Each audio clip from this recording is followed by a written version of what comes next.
Buonasera Frus e Frus, voi sin no per ascoltare una storia ma per preparare insieme una recipe. Allora io sono già pronta perché già lavato bene le mani, perché quando si fa di mangiare bisogna avere le mani nette e io ho messo anche il grumalut, vi ho detto, per non sportiamo. Quindi io sono pronta a partire, la ricetta che viene a fare è il pan di banane, vedrete c'è bontà. Come us mostro tutti gli ingredienti e dopo andiamo a lavorare. Buon lavoro a tutti! Per prime robe preparin ingredients. Nus coventin 3 bananes, 100 grams di lat, 120 grams di zucchero, vaniglia, 220 grams di farina di flor, una bustina di levain e 80 grams di coccoles fruciades.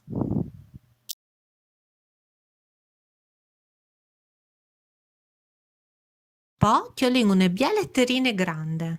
Spelin las bananes e fasin le sattocus.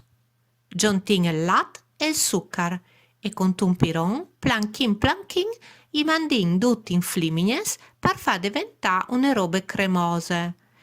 Anche se resta qualche toccut di banane non state a preoccuparsi, dopo quando si la mangia a far buon anche che. Da spo giuntin la vanillina e, un po' alla volta, la farina di flor.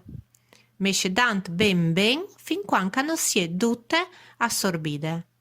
Alla fin, per ultim, il levain. Io il levain lo passi sempre col setaccio, perché se no mi resta tutto gruppus e non lievite ben.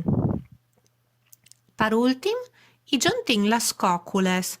Se non ves las coccoles o non us plagin, i podeis metti anche la uepasse, las noles, las mandurles, circa us plas di pui o anche noie.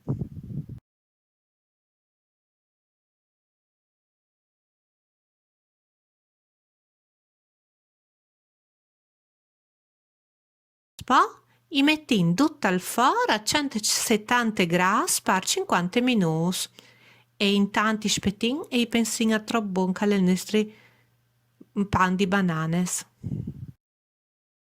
Ecco, velo chi pronto il nostro pan di banane.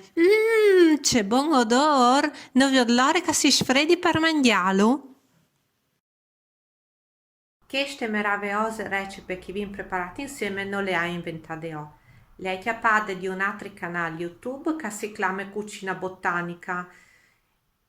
Quindi se non avessi capito noi o la maestra Monica e Massa Pastrocchione, potete la via di lì e ve la ricette fatte, diciamo un po' più di sesta, ecco. Comunque io mi mangio il mio pan di banane scontente. Mandi frus.